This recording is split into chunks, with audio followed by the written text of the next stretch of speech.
अस्सलाम वालेकुम। आप देख रहे हैं प्रोग्राम मुनीर मेमन के साथ। पाकिस्तान की पार्लियामेंट की तारीख में आज एक बड़ा काम हुआ। आज पाकिस्तान की पार्लियामेंट की पूरी हिस्ट्री को देखा जाए तो इतना बड़ा फैसला शायद इससे पहले देखा ना गया होगा। इलेक्ट्रॉनिक वोटिंग मशीन समेत दीगर बहुत से बिल्स को आज हुकूमत ने पास कराने में कामयाबी हासिल की और ये वो तमाम पस मंजर को अगर देखा जाए तो ऐसा महसूस होता था कि हुकूमत के ऊपर इस वक्त जो चैलेंजेस हैं, जो दबाव है, शायद हुकूमत को इसमें मुश्किलात का सामना करना पड़ सकता है। जहां पे इस पूरे सेशन के दौरान अपोजिशन जमातें एक तरफ नारेबाजी करती रहीं, दूसरी जानिब हुकूमती अरकान अपनी बेंचेस पे काफी पुरइत्मीनान नजर आया और जो भी बिल प्रेजेंट किया गया उसको सेनेट और जो पार्लियामेंट का जॉइंट सेशन रहा उसमें बखूबी तौर पे पास होने में कोई भी रुकावट ना आ सकी। लेकिन जहां पे ये तमाम तर बिल्स पास होते नजर आए तो वहां पे ये बात कहना जरूरी होगा कि पाकिस्तान में इस वक्त जिस गली पे देखें, जिस मोड़ पे देखें, जिस चौराहे चौबारे पे देखें, वहां पे एक कहीं कश्मकश की सूरत हाल जरूर नजर आती है। कहीं भी आज चले जाएं तो सियासत के मैदान की बात करें, मईशत के मैदान की बात करें तो बहुत सी चीजें तब्दील होती हुई नजर आ रही हैं, क्योंकि साढ़े तीन साल से जायद का अरसा गुजर चुका। लेकिन पीटीआई हुकूमत ने जो वादे दावे हुकूमत से में आने से पहले अवाम से किए थे वो अब तक वफा ना हुए। अवाम आज भी मुंतजर है कि ये मईशत का पहिया कैसे रवा दवा होगा और उनकी जिंदगियां किस तरीके से आसान हो सकेंगी। इसी टॉपिक के ऊपर बात करने के लिए आज हमारे साथ अफरोज मर्चेंट साहब मौजूद हैं स्टूडियोज में, जिनका ताल्लुक इकोनॉमी से भी है और पाकिस्तान स्टॉक एक्सचेंज के सीनियर ब्रोकर्स में भी इनका शुमार होता है। अफरोज साहब अस्सलाम वालेकुम। वालेकुम सलाम। अफरोज साहब, you have seen many things over the year. पहले तो आज जो पार्लियामेंट में जो इजलास हुआ, हुकूमत के लिए कितनी बड़ी जीत है और इसका इम्पैक्ट पाकिस्तान की ओवरऑल मईशत पे, इकोनॉमी पे कैसा होता हुआ नजर आ रहा है? देखिए, मैं समझता हूँ ये मार्केट में कुछ अनसर्टेनिटी इसी वजह से, कुछ चीज़ों की वजह से जो हो रही थी, जिसमें आज ये पार्लियामेंट में बहुत ही एक मैं समझता हूँ कि एक हिस्टोरिक बिल पास हुआ है कि जो इलेक्टोरल रिफॉर्म्स का जो बिल है, क्योंकि ये कहीं डेकेड्स के बाद कोई इलेक्टोरल रिफॉर्म्स में कोई बेहतरी के लिए एक बिल पास हुआ है और मोस्ट प्रोबेबली इलेक्ट्रॉनिक वोटिंग जैसा दुनिया भर में होता है तो वो बिल होगा। तो ये मैं समझता हूँ कि ये बड़ा खुशाइन, क्योंकि रिस्क फैक्टर था। पहले पीटीआई की अलाइड जो पार्टीज थी उनके भी अपने कंसर्न्स थे, तो मैं समझता हूँ ये बहुत अच्छा ये रहा कि मेजॉरिटी से ये बिल पास हो गया। लेकिन अफरोज साहब, आपको ये कैसा लग रहा है कि हमारे सियासी ढांचे में इतनी बड़ी तब्दीली शायद इससे पहले कभी नहीं हुई थी? हम हर साल बात करते थे वोटिंग पैटर्न्स का, वोटिंग सिस्टम का, लेकिन अब ये इलेक्ट्रॉनिक जब हो जाएगा तो काफी सारे इश्यूज जो हम ड्यूरिंग इलेक्शंस या पोस्ट इलेक्शंस देखते थे, धरनों की सूरत में, एहतजाज की सूरत में, शायद ये भी एक बड़ा फैक्टर होगा कि आने वाले दिनों में इलेक्शंस के बाद इस तरह के सिनेरियोस कम होते हुए नजर आए। बिल्कुल, देखें, इंडिया की जो डेमोक्रेसी है, जो कि biggest democracy in the world है, तो वो भी हमारी तरह मैनुअल ट्रेडिंग वहाँ होता था। अब कई सालों से इन्होंने इलेक्ट्रॉनिक पे शिफ्ट हो गए हैं, तो आप देखें जब भी रिजल्ट्स आते हैं विद माइनर क्रिटिसिज्म जो एक नेचुरल होता है, इसके अलावा आप देखें कोई मेजर इशू उनको नहीं आया। हमारे इलेक्शंस में या दुनिया भर में जो मैनुअल इलेक्शंस होते हैं वहाँ हमेशा ये मसले आते हैं।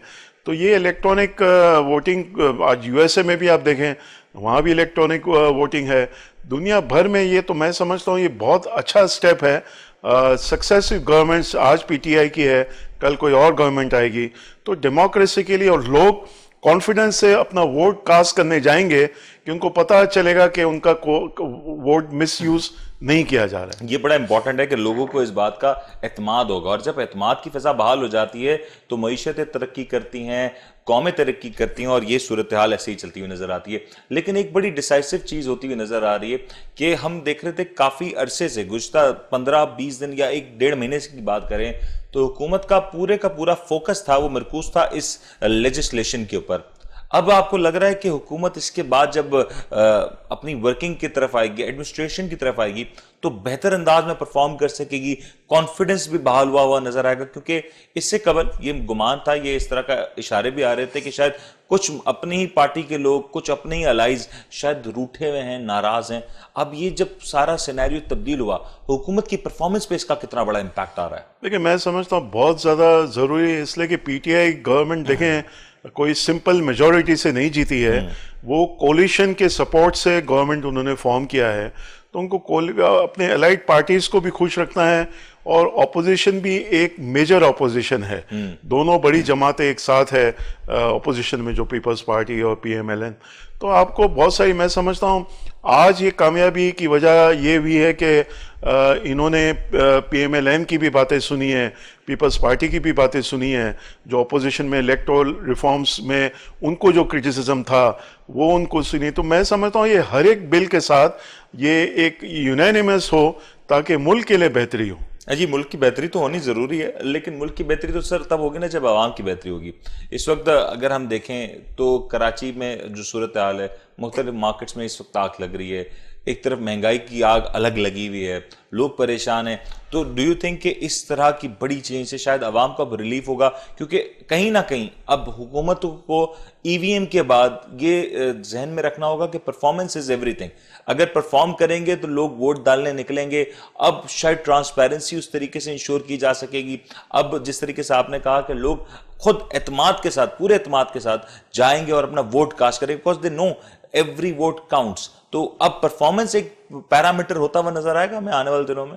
मैं समझता हूँ इनके लिए बहुत बड़ा चैलेंज है, क्योंकि 3.5 साल हो चुके हैं, 1.5 साल बाकी है और हमें कोई मेजर चेंज या इम्प्रूवमेंट या इस अगर दो उनकी मोटी मोटी बातें ले लें मैनिफेस्टो में कि हम 1 करोड़ जो है नौकरियां पैदा करेंगे या 50 लाख घर करेंगे, तो वो सारी चीज़ें हुई नहीं है। ठीक है, मुश्किल हालात हुए, कोविड आ गया, बहुत सारी चीज़ें हुई, लेकिन अब लोगों को कुछ नज़र आना चाहिए कि 1.5 साल में हुकूमत कोई ऐसी चीज़ें करें कि उनको कॉन्फिडेंस आए और फिर दोबारा उनको वोट दें। तो ये 1.5 साल में इन्होंने जो 3.5 साल में जितना काम किया है उससे ज़्यादा इनको काम करना पड़ेगा। और ये भी बड़ा इंपॉर्टेंट होगा ना कि 3.5 साल में जो स्ट्रिक्ट मेजर्स लिए थे इकोनॉमी को सही करने में, सही ट्रैक पर डालने के लिए, अब कहीं ना कहीं आवाम को रिलीफ देने की भी बात होगी। बिकॉज इलेक्शन ईयर होता है, हमें पता है कि हुक्मरान जमात होती है, उसकी पूरी कोशिश होती है कि लोगों को इंसेंटिवाइज करे, इंडस्ट्री को इंसेंटिवाइज करे, ताकि ज़्यादा से ज़्यादा एक तो सिंपैथी भी ले सके और आने वाले इलेक्शंस में एक अपने लिए माहौल भी क्रिएट कर सके। तो कहीं ना कहीं यू फील कि आने वाले साल 1.5 साल में आवाम के लिए कुछ बेहतरी, पॉजिटिविटी होती हुई नजर आ रही है? बिल्कुल इनको करना होगा और मैं समझता हूँ कि इसमें काफ़ी इम्प्रूवमेंट और बहुत इसमें काम हुआ है। पर्टिकुलरली मैं समझता हूँ हमारे एहसास का प्रोग्राम जिसमें सानिया निश्तर है, उन्होंने बड़े काम किए। अब राशन की बातें कर रहे हैं, राशन कार्ड, तो वो जो गरीब, जो वाकई जो डिजर्विंग करते हैं, उनको वो राशन कार्ड सब्सिडाइज रेट पे उनको ग्रोसरी मिलेगी। तो ये सारी चीज़ें मैं समझता हूँ अब ये ज़्यादा ये नज़र आएगा। और अब जब तक गरीबी गुर्बत में कमी नहीं होती है तो ये हुकूमत को फिर बहुत मुश्किल होगा नेक्स्ट 5 ईयर्स हुकूमत करना। लेकिन अफरोज साहब, ये तो आपने बिल्कुल ठीक कहा कि हुकूमत के लिए इस वक्त जो सबसे बड़ा चैलेंज है कि गरीब आवाम की, मिडिल क्लास तबके की इश्यूज को एड्रेस जरूर किया जाए। लेकिन जब ये बिल्स प्रेजेंट किए जा रहे थे आज भी पार्लियामेंट में, तो कहीं ना कहीं बहुत से सवालात उठाए जा रहे थे कि शायद आज अगर हुकूमत को इस तरीके से कामयाबी ना मिलती, शायद हुकूमत किसी तौर पे फेल हो जाती, तो ये कितना बड़ा डिजास्टर हो सकता था इस वक्त मौजूदा इकोनॉमी के लिए, क्योंकि इकोनॉमी तो ऑलरेडी बड़ी मुश्किल हालात से गुजर रही है। तो अगर ये सूरत हाल डिफरेंट होती तो मईशत कहाँ खड़ी होती इसके बाद? मैं समझता हूँ हमारी इकोनॉमी के लिए, हमारी मार्केट के लिए ये बहुत एक ऐसा बहुत कम हुआ है हमारी हिस्ट्री में। और हम अनफॉर्चुनेटली हमारी डेमोक्रेसी अभी भी हम समझते हैं कि it is at an infancy stage जिसको हम कहते हैं।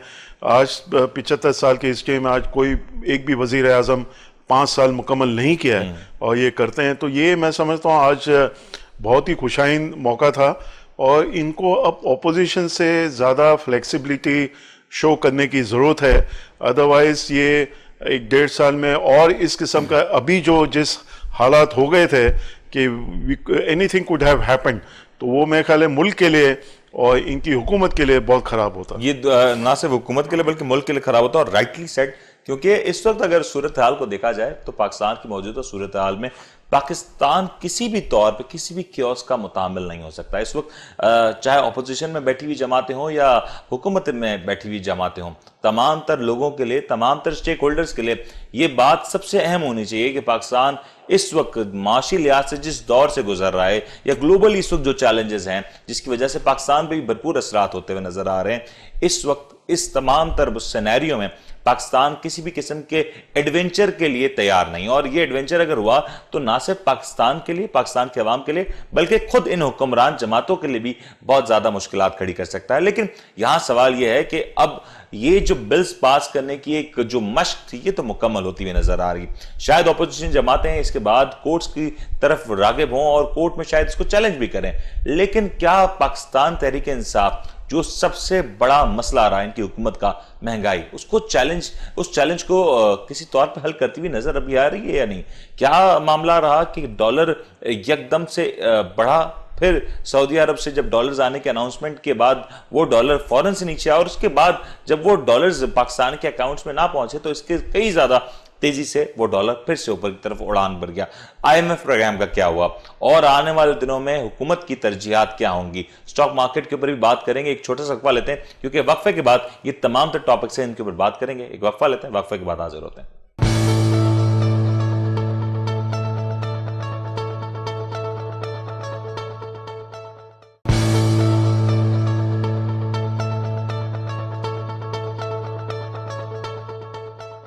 वेलकम बैक जी। बात हो रही है इस वक्त पाकिस्तान में माशी लिहाज से जो कुछ तब्दीलियां हो रही हैं, बात हो रही है इस वक्त पाकिस्तान में जो ये तब्दीली की लहर आई है। कहीं ना कहीं अवाम इस बात पर एतमाद तो है कि जब इलेक्ट्रॉनिक वोटिंग मशीन्स आ रही हैं, हुकूमत एक तरफ से स्ट्रांग नजर आ रही है, तो इसके असरात पाकिस्तान की मईशत के ऊपर भी पड़ेंगे। रियासत पाकिस्तान मजबूत होती हुई नजर आएगी, पाकिस्तान में जो जमहूरियत का अमल है वो पनपेगा और मजीद आगे बढ़ेगा। लेकिन सवाल यहां पर यह खड़ा होता है कि पाकिस्तान में इस वक्त जो चैलेंजेस हैं वो चैलेंजेस कब पूरे होंगे? इन चैलेंजेस से पाकिस्तान किस तरीके से बाहर आ सकता है?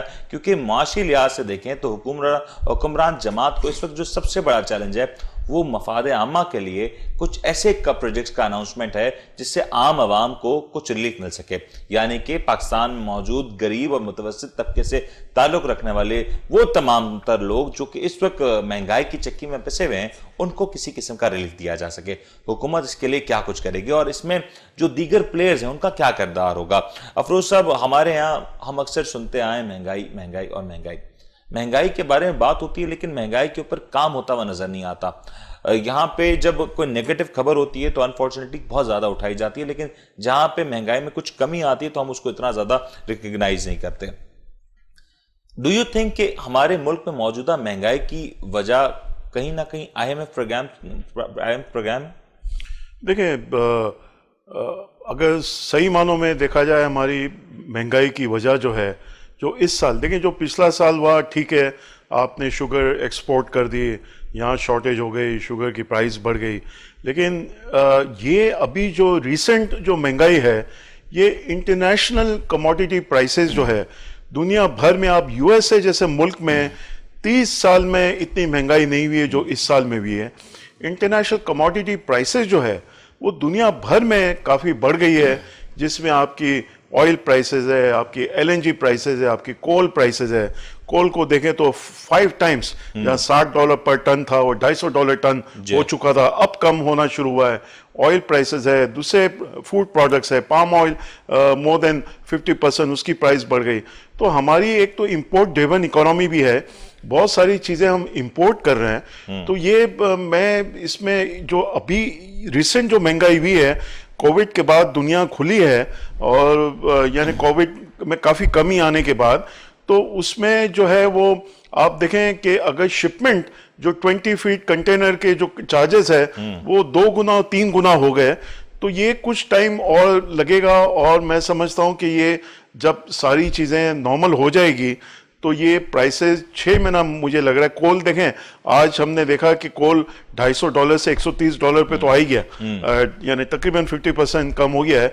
तो ये सारी चीजें मैं समझता हूँ 3 से 6 महीने में कमी आएगी। तो जिसका ऑयल भी आज ही अगर आप देखें तो वो CNN का उन्होंने रिपोर्ट की है कि अब ऑयल अच्छी प्राइस पे, तो शेल ऑयल काफी प्रोडक्शन हो रहा है उनका, और वो जब उनकी सप्लाई जब बढ़ेगी तो ऑयल की प्राइसेस भी मैं समझता हूँ ये 70 और 75 के दरमियान आ जाएगी। लेकिन अफरोज साहब, ये जो हमारे ग्लोबली जो एनवायरनमेंट जो तब्दीलियां आ रही हैं, और तो आपने बिल्कुल ठीक कहा कि एक अब नॉर्मेलिटी आई जिसमें कोविड की वजह से पूरी दुनिया की सप्लाई चेन मुतासर हुई, इंडस्ट्रीज मुतासर, और अब जब दुनिया खुली है तो दुनिया शायद इस बात को अभी तक एब्जॉर्ब नहीं कर सक रही है जो प्रेशर्स आ रहे हैं, और यही वजह है कि हमारे यहाँ जो कीमतें बढ़ती हुई नजर आ रही हैं। लेकिन अगर हम पाकिस्तान के पैराए में बात करें तो कितनी % महंगाई ऐसी है जो हम कहें कि ग्लोबल इसका इंपैक्ट आ रहा है, और ये ग्लोबल चेंज की वजह से हमें महंगाई का सामना हो रहा है, और कितने % अगर महंगाई ऐसी बढ़ती हुई नजर आ रही है जो कहीं ना कहीं मिसमैनेजमेंट है, हुकूमत की मिसमैनेजमेंट है, सूबों में कोऑर्डिनेशन ना होने की वजह से महंगाई हो रही है, तो व्हाट डू यू से ऑन दैट? देखिए, मैं इसको कॉम्बिनेशन ऑफ फैक्टर्स कहूँगा। देखिए, अगर क्रॉप्स का देखा जाए, अल्हम्दुलिल्लाह इस साल हमारी कॉटन की क्रॉप बहुत बेहतर हुई है।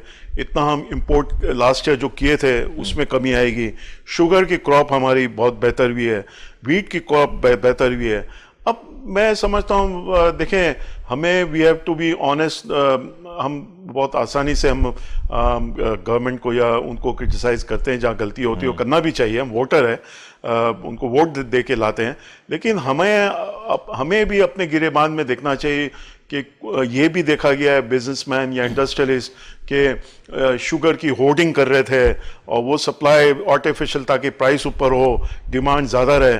तो हमें भी ये एहसास होना चाहिए कि हमने, इस मुल्क ने हमें इतना दिया है। हम आज इंडस्ट्रियलिस्ट जो भी है, बिजनेसमैन है, हम they are billionaires and multi billionaires. तो मैं समझता हूँ कि सबकी ये जिम्मेदारी, कंबाइंड एफर्ट कि किसी तरह ये इनको, वरना असल तो गरीब मारा जा रहा है। हम और आप तो हम कर लेंगे सर्वाइव, लेकिन गरीबों का क्या हाल होगा? तो मैं समझता हूँ कंबाइंड एफर्ट्स की जरूरत है। और अब मुझे लग रहा है ये, जैसा मैंने कहा, क्रॉप्स की अल्हम्दुलिल्लाह आज देखें, क्रॉप्स के लिए फर्टिलाइजर आपको चाहिए होता है, जितना फर्टिलाइजर प्रोड्यूस करते हैं वो सेल हो रहा है। अब गवर्नमेंट इंपोर्ट कर रही है, रबी क्रॉप के लिए 1 लाख टन का इन्होंने इंपोर्ट का ऑर्डर किया है। तो हमारी एग्रीकल्चर फार्मर्स को अच्छी इनकम मिल रही है, तो वो ज्यादा ग्रो कर रहे हैं। तो ये हमारे जो लास्ट ईयर के मसले हैं, अफरोज साहब, के कहीं ना कहीं इंडस्ट्री में डिमांड मौजूद है, फैक्ट्रीज में डिमांड मौजूद है, जिसकी वजह से फार्मर इनकरेज हो रहा है कि वो मजीद प्रोडक्शन करे। बिल्कुल। और ये देखें, हमारी इकोनॉमी, ये तो हकीकत है, 4% से ग्रो की है। ठीक है, हमें कुछ इंपोर्ट ड्रिवन इकोनॉमी भी है, जिसकी वजह से कुछ मेजर्स लिए जा रहे हैं कि हम अब वो इस तरह के मेजर्स लिए जा रहे हैं कि हम शायद 3% पे ग्रो करें, क्योंकि हमारा करंट अकाउंट डेफिसिट उसकी वजह से बहुत ज़्यादा तेज़ी से बढ़ रहा है। तो लेकिन इसमें आप देखें ग्रोथ की पोटेंशियल कितना है। ठीक है, अगर ये 1 साल में हमारे करंट अकाउंट डेफिसिट दोबारा कंट्रोल में आता है, हमारा दोबारा GDP 4 और 5% से ये ग्रो करेगा। अभी तो डेलिबरेटली कुछ कम किया जा रहा है थ्रू डिफरेंट मेजर्स, क्योंकि हमारे रूपी पे बहुत ज्यादा प्रेशर आ रहा है। लेकिन दैट इज द थिंग ना, जब हमारी इकोनॉमी की प्रोग्रेशन की बात आती है तो it comes with the cost, कि हमें इंपोर्ट बिल्स में इजाफा हो जाता है, हमारे पास जो बैलेंस ऑफ पेमेंट है वो काफी हद तक मुतासर हो जाते हैं। फिर रुपी, जिस तरीके से आपने कहा कि रुपी डीवैल्यूएशन जितनी तेजी से इस वक्त देखा जा रहा है, तो बड़े सारे फैक्टर्स हैं। तो कहीं ना कहीं हुकूमत को भी तो कोई एक राइट मिक्स बनाने में कहीं मुश्किलात आ रही है। लेकिन अब देखें, अब मैं आपको एक एग्जांपल दूं, लास्ट क्वार्टर में $1 बिलियन की हमने वैक्सीन इंपोर्ट की। अब ये ऐसी चीज है, मैं कहता हूं कि बहुत अच्छा गवर्नमेंट ने इसमें काम किया कि आज 6 या 8 लोग दिन में हम देखें कैजुअलिटीज कोविड की वजह से लोग मर रहे हैं। आज भी इंडिया में 300 से 400 लोग मर रहे हैं, 8 गुना हमसे बढ़ा है, तो 50 होने चाहिए, 6 गुना बढ़ा है, तो हमारे 6-8 है तो उनके 40-50 होने चाहिए। तो मैं समझता हूँ आधी से ज्यादा एडल्ट पॉपुलेशन को वैक्सीन लग चुकी है। तो ये हमारे ऐसी चीजों में ये कोई परमानेंट तो नहीं रहेगा। $1 बिलियन इन 1 क्वार्टर, तो आपका, तो ये ऐसी चीजों में हमारे डॉलर्स जा रहे हैं। फिर लोग ये भी आप देखें, अफगानिस्तान फैक्टर आ गया। बिल्कुल, ये You बड़ा know, important ये factor है। अफगानिस्तान फैक्टर मैं समझता हूं एक क्वार्टर में शायद $1 बिलियन तो ये अफगानिस्तान जा रहे हैं। और ये जब तक ये वेस्ट अपने उनके $9.5 बिलियन है जो फ्रीज किए हुए हैं उनको रिलीज नहीं करे, तो ये दिस इज अनफॉर्चुनेट, लेकिन they have to live as well. But do you think कि ये जो अफगानिस्तान को सपोर्ट करने का जो पाकिस्तान का फैसला है वो लॉन्ग टर्म में पाकिस्तान को काफी जबरदस्त तरीके से पे बैक भी कर सकता है? कहीं ना कहीं अफगानिस्तान पे जो इस वक्त पाबंदियां हैं वो नॉट फॉर एवर, कहीं ना कहीं उनको भी एक तरीके से सेटल होना है। तो जब ये सारे मामला सेटल हो जाएंगे अफगानिस्तान के, तो पाकिस्तान इस तमाम तर चेंज का बड़ा बेनिफिशियरी भी तो हो सकता है। बिल्कुल बिल्कुल, देखें आप से एग्जांपल लें यूएसए और कनाडा। यूएसए कनाडा से 100 गुना बड़ी इकोनॉमी है, लेकिन वो नेबर्स है, तो Canada is benefiting from USA कि ये अफगानिस्तान, और अब हमारे किसी गैर की उस वहाँ हुकूमत नहीं है, कोई फॉरेन इन्वेजन नहीं है, इनकी खुद की हुकूमत है। तो मैं समझता हूँ कि ये जब अफगानिस्तान में चीजें बेहतर होगी तो ये तो हमारा ट्रेड अफगानिस्तान से अच्छा खासा इंक्रीज और होगा। If I am not wrong, तो जब अफगानिस्तान की जो प्रीवियस जो गवर्नमेंट थी, उस गवर्नमेंट के साथ इंडियन इकोनॉमी बहुत ज्यादा बेनिफिट उठा रही थी। तो कहीं ना कहीं पाकिस्तान के पास ये अपॉर्चुनिटी होगी कि चाहे ये मुश्किल वक्त में अगर अफगानिस्तान का हम साथ देते हैं, तो moving forward in longer term Pakistan के लिए बड़ा कुछ पॉजिटिव हो सकता है। बिल्कुल, इन द पास भी हमने 3 मिलियन अफगान रेफ्यूजीज को हमने देखा, being the same we are Muslim country. तो मैं समझता हूँ ये हमारे लिए लॉन्ग टर्म में अफगानिस्तान के लिए भी और हम पाकिस्तान के लिए भी ये बेहतर हुआ है कि अब फॉरेनर्स यूएस से निकल गया, नेटो वहाँ से निकल गया, तो ये हर एक के लिए मैं समझता हूँ इसमें कामयाबी है। अफरोज साहब, टॉकिंग अबाउट डॉलर हम सब देख रहे हैं कि बहुत हद तक बेकाबू है। जब वजीर आजम इमरान खान साहब सऊदी अरब के दौरे पे गए और जब वहां से $4 बिलियन की अनाउंसमेंट हुई, तो हमने देखा सडनली रिएक्शन आया और मार्केट में डॉलर बहुत तेजी से नीचे की तरफ आने लगा। But few days have been pass, dollars हमारे सेंट्रल बैंक्स में नहीं आए, और जो आईएमएफ के साथ जो मामलात हैं उसमें भी अभी तक क्लैरिटी नहीं आ रही कि आईएमएफ के साथ हमें नेक्स्ट ट्रेंच मिलने जा रही है या नहीं जा रही। तो वो जो क्लैरिटी नहीं आई, इसके बाद हमने देखा कि डॉलर का रिवर्सल बड़ा तेजी से हुआ, और इनफैक्ट जो प्रीवियस हाई से उसको भी डॉलर ने बीट किया। डू यू थिंक कि आईएमएफ और ये जो सऊदी अरब से जो डॉलर्स हमारे पास आने हैं, ये कब तक आ सकेंगे? इकोनॉमी को इस पर कितना बड़ा इम्पैक्ट आ सकता है? देखें, दुनिया की जो इकोनॉमी है ना, वो बहुत ज़्यादा हम कहते हैं जैसे ग्लोबल विलेज और एक दूसरे पे ज़्यादा डिपेंडेंट है। अब for example Saudi Arabia USA पे ज़्यादा डिपेंडेंट है, ना कि पाकिस्तान पे। इसी तरह यूएसए सऊदी अरेबिया पे ज़्यादा डिपेंडेंट है, ना कि पाकिस्तान पे। तो ये जो पॉलिटिकल सिनेरियो होता है, अब मैं समझता हूँ कि देखें आईएमएफ देखें वो लेंडर है, कभी भी आप किसी से बोरो करेंगे तो अपने कंडीशंस तो वो लगाएंगे। जी। और मैं समझता हूँ बीइंग अ स्टूडेंट इकोनॉमिक्स, ये देखें, ये आप हकीकत अगर आप देखें कि आईएमएफ पीएमएल-एन की गवर्नमेंट भी आईएमएफ में गई थी, और आईएमएफ की टेन्योर में गवर्नमेंट में लोएस्ट पॉलिसी रेट पिछले 10 साल में रहा है। 5.6% जो है वो फाइनेंस मिनिस्टर थे सागदा, पॉलिसी रेट ले आए थे आईएमएफ की लोन के दरमियान। ये नहीं मैं कह रहा हूं कि आईएमएफ जब खत्म हुआ लोन उसके, तो ये आईएमएफ लोग कहते हैं, आईएमएफ कहता है 2% बढ़ा दो, 1% बढ़ा, जरूरत होगी तो वो कहेगा। तो अभी जो कंडीशनैलिटीज है वो देखा जाए तो पूरी हो रही है। इलेक्ट्रिसिटी टैरिफ बढ़ी, टैक्स रेवेन्यू हमारा बढ़ रहा है, जो इनकी देखा जाए कि वो करंट अकाउंट डेफिसिट में प्रेशर की वजह से रुपी गिर रहा है हमारा। बट अफरोज साहब, बीइंग अ डेविल एडवोकेट, दूसरी अगर हम साइड की स्टोरी है तो वो ये भी कहते हैं कि कहीं ना कहीं आईएमएफ हमारी इकोनॉमी में जो स्क्रू टाइटनिंग कर रहा है, उससे हम आईएमएफ के लिए तो बड़ा कारआमद साबित हो सकते हैं, लेकिन इन लॉन्गर रन हमारी इकोनॉमी डिपेंडेंट होगी आईएमएफ के हवाले से। क्या ऐसे इकदाम से हम आईएमएफ के ऊपर डिपेंडेंट रहेंगे या हम इससे कभी बाहर भी आ सकेंगे? देखिए, आईएमएफ आपको क्या $500 मिलियन की ट्रांचे मिलेगी। $3 बिलियन तो आपको सऊदी अरेबिया होपफुली दे देगा, अनाउंस कर चुका है, उनके एम्बेसडर ने भी अनाउंस यहाँ कर चुके हैं। तो ये it is not the question of money, amount of money which is important that we are getting from IMF. IMF से जब वो अपनी स्टैंप या अप्रूवल देता है तो हमें मल्टीलैटरल जो एजेंसीज है, वर्ल्ड बैंक है, एशियन डेवलपमेंट बैंक है, इंटरनेशनली हमें सुकूक बॉन्ड्स हम इंटरनेशनल मार्केट में इशू कर सकते हैं। तो ये सारी वजूहत, वरना हमें it is not the amount which is important, IMF का जो स्टैम्प जो है ना, इट इज मोर इम्पॉर्टेंट। तो मैं तो ये, जैसा मैंने आपको कहा कि हमारी इन्फ्लेशन भी कम हुआ था IMF के प्रोग्राम के दौरान, हमारा इंटरेस्ट रेट भी कम हुआ था। तो ये तो अनफॉर्चुनेट सिचुएशन में हम है इस वक्त, लेकिन और जिस सिचुएशन में है तो उसमें तो हमें IMF में जाना जरूरी है। अबाउट इन्फ्लेशन, इन्फ्लेशन का एक बड़ा पाकिस्तान में पैरामीटर ये होता है कि पेट्रोलियम प्राइसेस में इजाफा। इस वक्त भी हम देखें तो पाकिस्तान में पेट्रोलियम प्राइसेस में इजाफा जो लास्ट होना था उसको मुलतवी कर दिया गया। इनफैक्ट गवर्नमेंट ने पेट्रोलियम के ऊपर जो टैक्स था उसको तकरीबन खत्म कर दिया। डू यू थिंक कि गवर्नमेंट इसको मजीद रेजिस्ट करने की किसी भी पोजीशन में होगी? क्योंकि अगर ग्लोबल ये प्राइसेस बढ़ रही हैं और गवर्नमेंट के पास अब किसी किस्म का कोई मार्जिन नहीं है जिसको वो रिड्यूस करे अपने एंड से, तो ये पास ऑन गवर्नमेंट को करना पड़ सकता है और ये मजीद पाकिस्तान में इन्फ्लेशन के नंबर्स को मुतासर करेगा। देखिए, पास ऑन तो अभी आपने देखे कि ट्वाइस अ मंथ जो बढ़ रही थी, उसके अलावा बीच में इन्होंने बढ़ाया, अभी रिसेंटली उसको मेंटेन किया है। तो ये जाहिर है IMF तो या लेंडर, कोई भी लेंडर होगा, वो चाहेगा कि आप अपनी कॉस्ट को आप ट्रांसफर करें। अब देखें, हमने $115 भी देखा है ब्रेंट, हमें $80 ज्यादा इसलिए लग रहा है क्योंकि रुपी आपका 80% डेप्रिशिएट हो गया है।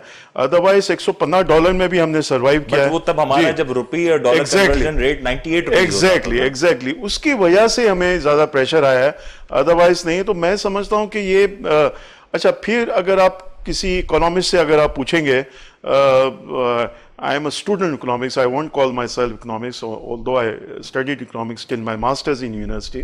कि ये रियल इफेक्टिव एक्सचेंज रेट, आज हमारा रुपी अंडर वैल्यूड है। देखिए, पहले हमारा रुपी ओवर वैल्यूड था। जब 100 से नीचे इट मीन्स कि अंडर वैल्यूड है, 100 से ऊपर है तो ओवर वैल्यूड है। 127 पे था जब हम आर्टिफिशियली 98 पे उसको रोक के रखे थे, जिसकी वजह से हमें उसको डेप्रिशिएट करना पड़ा। आज हमारा रियल इफेक्टिव एक्सचेंज रेट 97 पे है। It means rupee under valued है।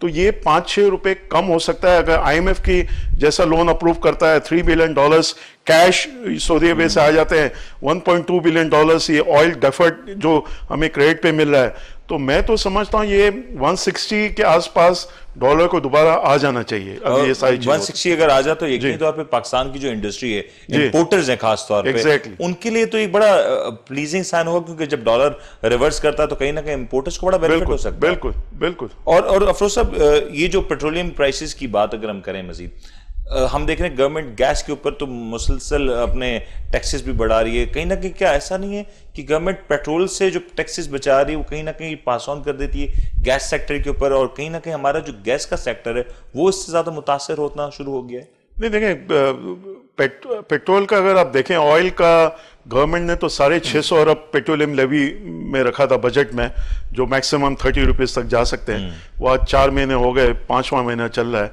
तो वो तो 10 रुपया भी पेट्रोलियम लेवी पे नहीं ले रहे हैं, क्योंकि वो प्राइसेस बढ़ गई है। जहाँ गैस की आप बात करें, देखें, अनफॉर्चुनेटली गैस पे हमारी पिछले हमने इतना मैं कहता हूं कि हम शायद फ्री में लोगों को गैस दे रहे थे कि सुबह किसी ने चूल्हा स्टार्ट किया तो रात को बंद कर देते हैं। इतनी गैस हमने सस्ती रखी थी, हम समझे थे कि सुई में जो गैस है बलूचिस्तान में वो 150 साल तक चलेगी, तो हमने गैस की प्राइस को बढ़ाया नहीं। एस्टिमेशन हमारी गलती थी, और कॉस्ट को कभी बढ़ाया नहीं हमने गैस की, तो इतना वो कंजम्पशन हुआ। आज हमारे पास 8 साल का रिजर्व रह गया है, तो गैस की रिजर्व्स कम हो रही है, जिसकी वजह से हमारी LNG हमें ज्यादा इंपोर्ट करनी पड़ रही है।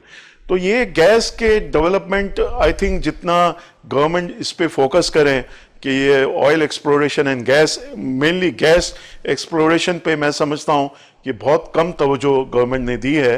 वरना तो ये हम इंपोर्ट कितनी इंपोर्ट करेंगे, यूनिट डॉलर्स इतने कहां से लाएंगे? और हमारे पास जितना बड़ा लैंड है, तो यकीनी तौर पे ये पाकिस्तान अगर हुकूमत चाहे और पाकिस्तान में जो साइंटिस्ट मौजूद हैं वो चाहें तो इसमें काफ़ी कुछ ऐसी चीज़ें मौजूद हैं जो पाकिस्तान के लिए और पाकिस्तान के अवाम के लिए कारआमद हो सकती हैं। पाकिस्तान की अवाम काफ़ी शिद्दत से मुंतज़र है कि कोई ऐसी बड़ी खबर आए जिससे पाकिस्तान में एक ऐसी खुशी की लहर है जो दायमी हो, जिनके असरात देर पा हों। हमें याद है कि जब पाकिस्तान में ऑयल एक्सप्लोरेशन की बात की जा रही थी और कराची के साहिलों से जब ये काम शुरू हुआ तो अवाम में शायद जो पॉजिटिविटी उस दौरान देखी गई वो माजी में भी कई बार कभी देखी ना गई। और अवाम अभी भी पर उम्मीद है कि पाकिस्तान, क्योंकि रकबे के लिहाज से पाकिस्तान में किसी किस्म की कोई कैद नहीं है, पाकिस्तान एक बड़ा मुल्क है और मादनियात से भरपूर, वसाइल से भरपूर मुल्क है, तो यहाँ पे काफ़ी कुछ अभी भी मौजूद है जिसको हम एक्सट्रैक्ट कर सकते हैं और पाकिस्तान की मीशत को मजीद बेहतर बना सकते हैं। लेकिन ये सारी बातें तो होती रहेंगी, ये सारे मामलात के ऊपर तो बात होगी, लेकिन ये तमाम तर चीज़ों का रिफ्लेक्शन, इस तमाम तर मामले का एक असर स्टॉक मार्केट पे क्या होने जा रहा है, स्टॉक मार्केट के हवाले से भी ज़रूर बात होगी, क्योंकि स्टॉक मार्केट में काफ़ी दिनों से कभी मामलात तब्दील हो जाते हैं और कभी बिल्कुल सन्नाटा तारी हो जाता है। वॉल्यूम्स की बात करेंगे और आने वाले दिनों में स्टॉक मार्केट की क्या पोजीशंस होती हुई नजर आएंगी, इसके ऊपर बात करेंगे। फाइनल सेगमेंट में एक ब्रेक लेते हैं, ब्रेक के बाद वापस आते हैं।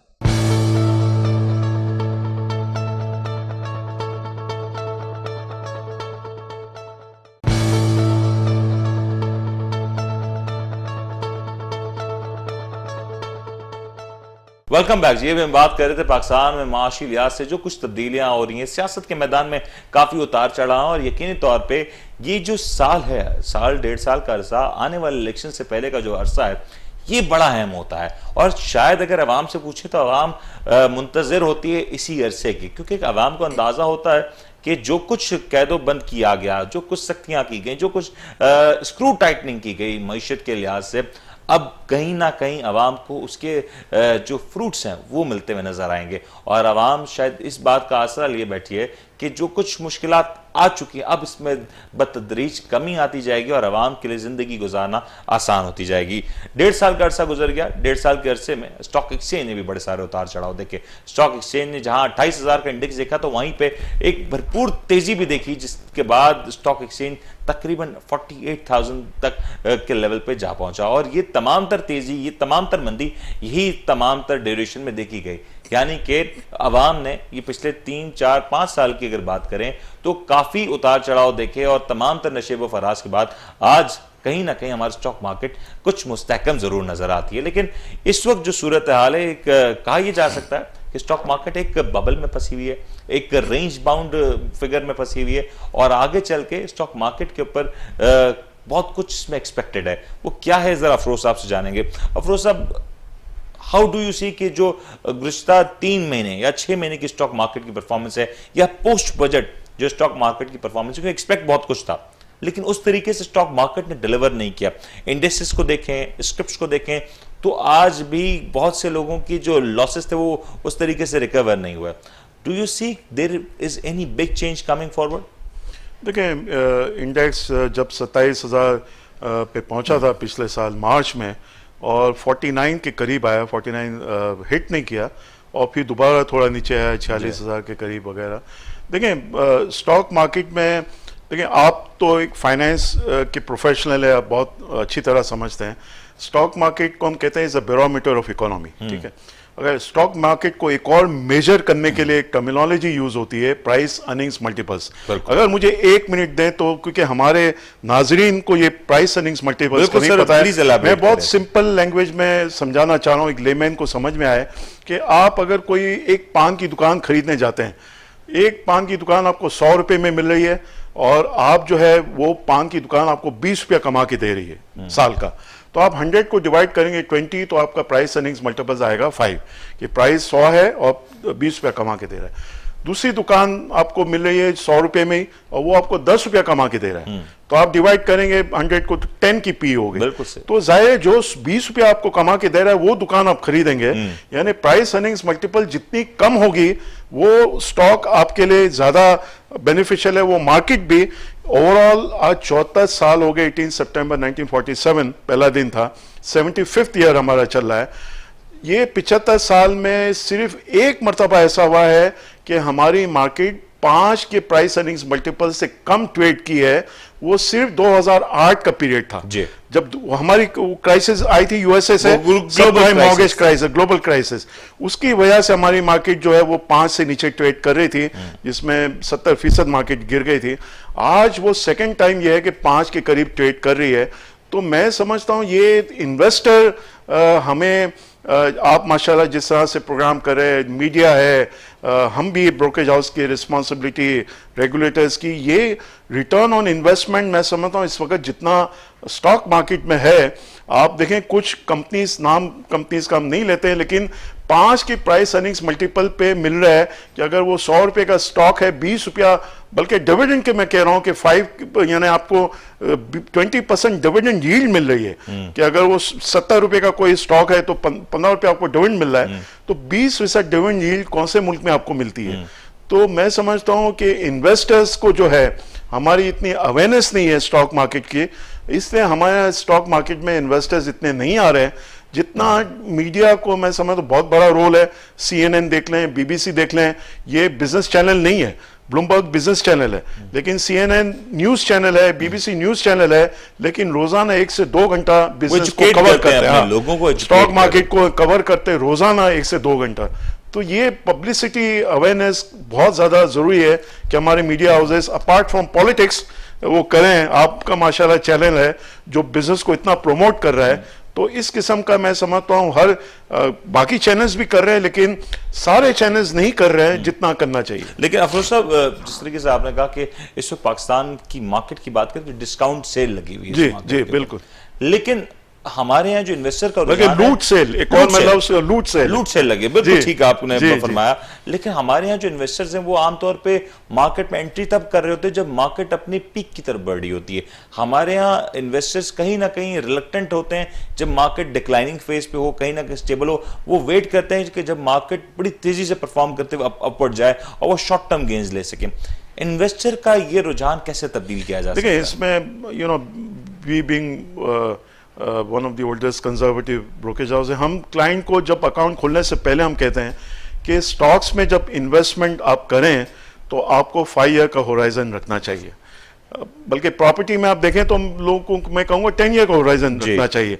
पॉश लोकेलिटी आप देखें, कराची की फेज 8 डिफेंस 7 साल बढ़ी नहीं प्राइस और फिर बढ़ी एकदम से बढ़ी। तो ये स्टॉक्स में भी इन्वेस्टमेंट जो है वो 5 ईयर का होराइजन रखना चाहिए।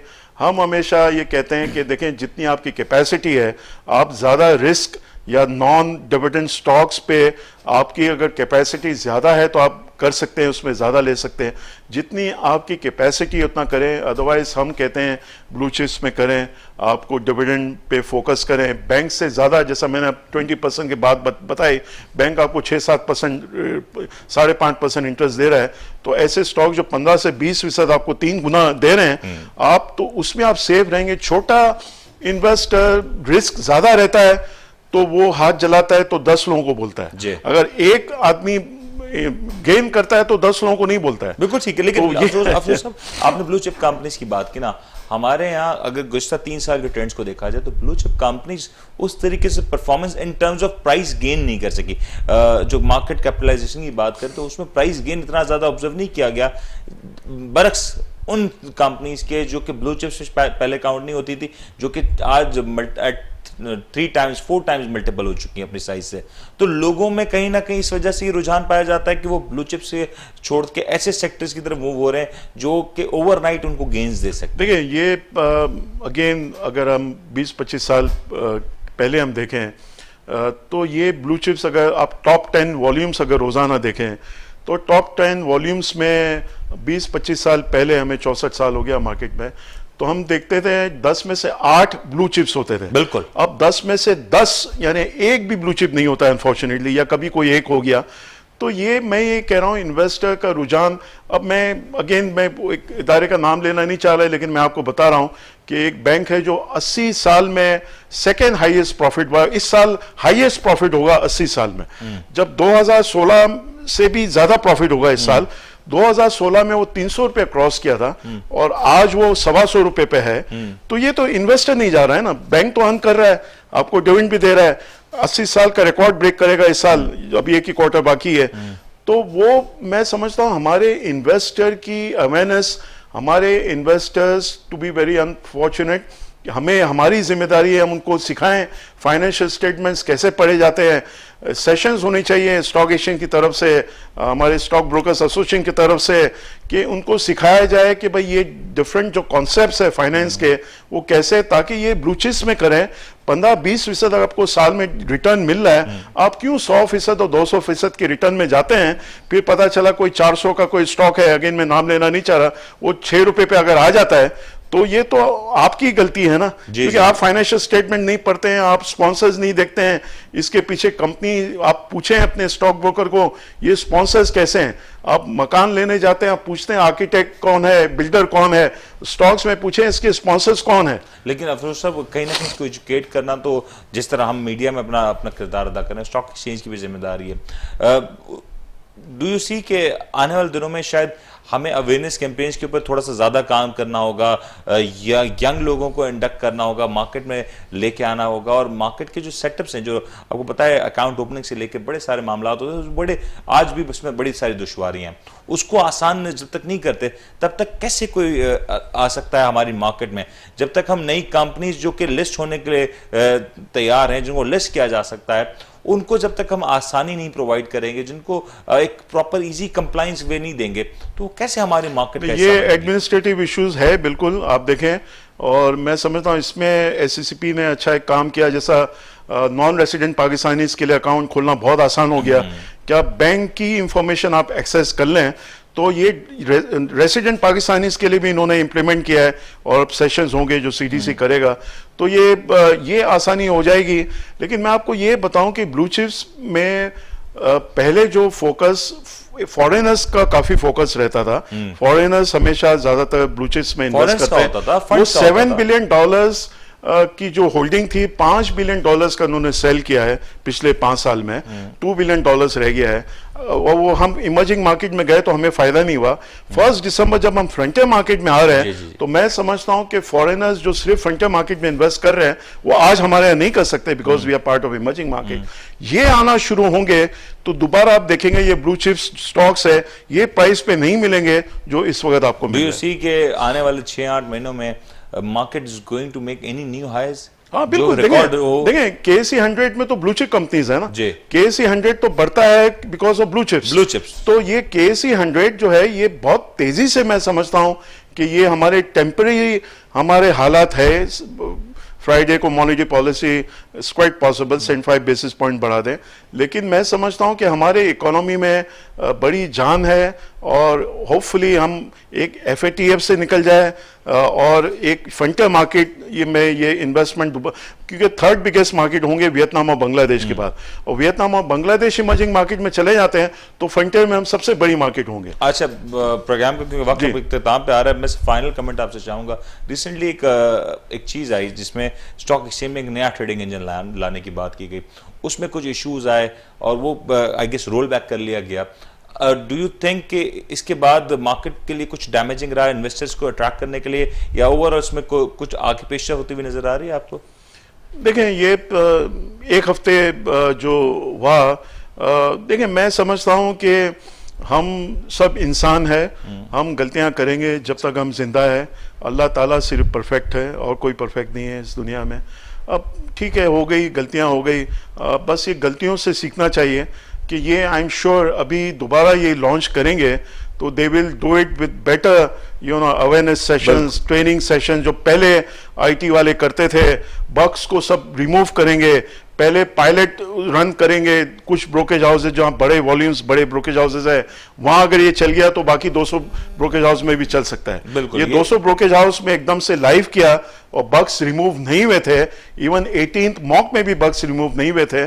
तो I think they have realise and this is the reason they stopped. और अच्छा फैसला था। एक हफ्ते में अगर और एक हफ्ता जाता तो मैं समझता मार्केट के लिए काफ़ी डैमेजिंग होता, लेकिन आई एम श्योर अब जिस तरह से इसको रीलॉन्च करेंगे तो एक बहुत ऑर्गेनाइज तरीके से रीलॉन्च होगा। ये बड़ा ज़बरदस्त हो जाएगा कि जब ये सारे मामला ऑर्गेनाइज वे में होंगे और यकीनी तौर पर पाकिस्तान की मईशत के जो असरात हैं, मुस्बत असरात होंगे, तो हमारे स्टॉक मार्केट पे भी इसके मुस्बत असरात आएंगे। और ये तमाम तर सिलसिला ऐसे ही जारी रहे। दुआ यही है कि पाकिस्तान तरक्की करता रहे, तरक्की की मंजिलों पर गामजन रहे और इसका भरपूर बेनिफिट है वो हमारी आवाम हासिल कर सके, पाकिस्तान स्टॉक मार्केट इसका असर ले सके और हमारे यहाँ पे जो सेक्टर्स हैं, जो डिफरेंट इंडस्ट्रीज हैं, वो ऐसी फलती फूलती नजर आए। क्योंकि पाकिस्तान है तो हमें पाकिस्तान की मईशत अगर स्ट्रांग होगी तो पाकिस्तान के लोग मुतासर नहीं होंगे, मुतमईन होंगे, अपने आप में कॉन्फिडेंट फील करेंगे। और ये जो पाकिस्तानी पासपोर्ट की जो कदर की जब हम बात करते हैं कि कदर क्यों